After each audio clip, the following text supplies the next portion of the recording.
नमस्कार मंडळी, तुम्हा सर्वांचे पुन्हा एकदा आपल्या देशपांडे अकॅडमी या यूट्यूब चॅनलवर सहर्ष स्वागत।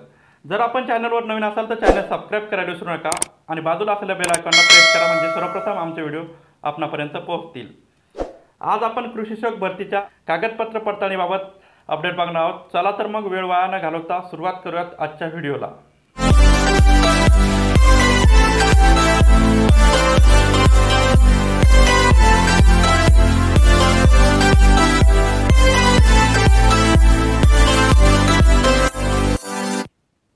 व्हिडिओ सुरू करण्या अगोदर माझी एक छोटीशी जाहिरात। विद्यार्थी मित्रांनो, जर तुम्हाला TCS IBPS पॅटर्ननुसार जीकेचा एक्झाम स्टडी करायचा असेल तर आम्ही अतिशय मेहनतीने मागील सर्व TCS पेपरचे ॲनालिसिस करून या जीके ई नोट्स बनवलेल्या आहेत। तर विद्यार्थी मित्रांनो, बघून घ्या GK e notes TCS IBPS पॅटर्ननुसार। त्याचे टोटल पेजेस आहे विद्यार्थी मित्रांनो 350 पेजेस आणि त्याची फीस आहे 211 रुपये। या ई नोट्सचा आपल्याला डेमो हवा असेल तर आपण या नंबरवर संपर्क साधू शकता 78 22 81 59 37। या नंबरवर व्हॉट्सअपवर हाय करा आणि डेमो लिहा, आपल्याला लगेच डेमो मिळून जाईल। नाहीतर दुसरी एक अशी पद्धत की आपला एक टेलिग्राम ग्रुप आहे विद्यार्थी मित्रांनो, तेथे आपण 150 पेक्षा अधिक पुरावे आपण आपल्या नोट्सचे दिलेले आहे। म्हणजे TCS एक्झाममधील जो प्रश्न आला आहे आणि त्याचे उत्तर आपल्या नोट्समध्ये कुठे आहे याचे पुरावे आपण टेलिग्राम ग्रुपवर दिलेले आहेत। तर विद्यार्थी मित्रांनो, अशा प्रकारे आपल्या ई नोट्स आहेत, अतिशय मेहनतीने आपण बनवलेले आहेत।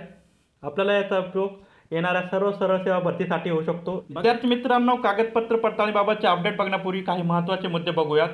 विद्यार्थी मित्रांनो, कृषी सेवक या पदाच्या एक्झाम 16 व 19 जानेवारी 2024 या दिवशी पार पडल्या। त्यानंतर तब्बल 2 महिन्यानंतर स्कोअर कार्ड प्रसिद्ध करण्यात आले, म्हणजेच 12 मार्च 2024 या दिवशी स्कोअर कार्ड प्रसिद्ध करण्यात आले आणि त्यानंतर लगेचच 2 दिवसानंतर निवड याद्या प्रसिद्ध करण्यात आल्या, म्हणजेच 14 मार्च 2024 या दिवशी निवड याद्या प्रसिद्ध करण्यात आल्या। वरीलप्रमाणे काही बेसिक माहिती होती।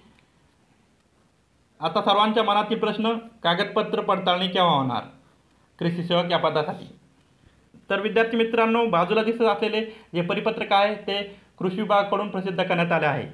त्यात असे सांगितले आहे की ज्याही विद्यार्थी मित्रांनी कृषी सेवक एक्झामची परीक्षा दिली आहे त्यांचे बऱ्याच जणांचे आम्हाला ईमेल आले आहेत, परंतु लोकसभा निवडणूक आचारसंहिता सुरू असल्याने आम्ही डॉक्युमेंट व्हेरिफिकेशन करू शकत नाही असे या परिपत्रकात नमूद करण्यात आले आहे।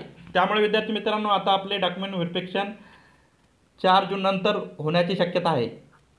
4 जून नंतर का? तर विद्यार्थी मित्रांनो, लोकसभा निवडणुकीचा निकाल 4 जूनला आहे, त्यानंतर आपले डॉक्युमेंट व्हेरिफिकेशन होईल।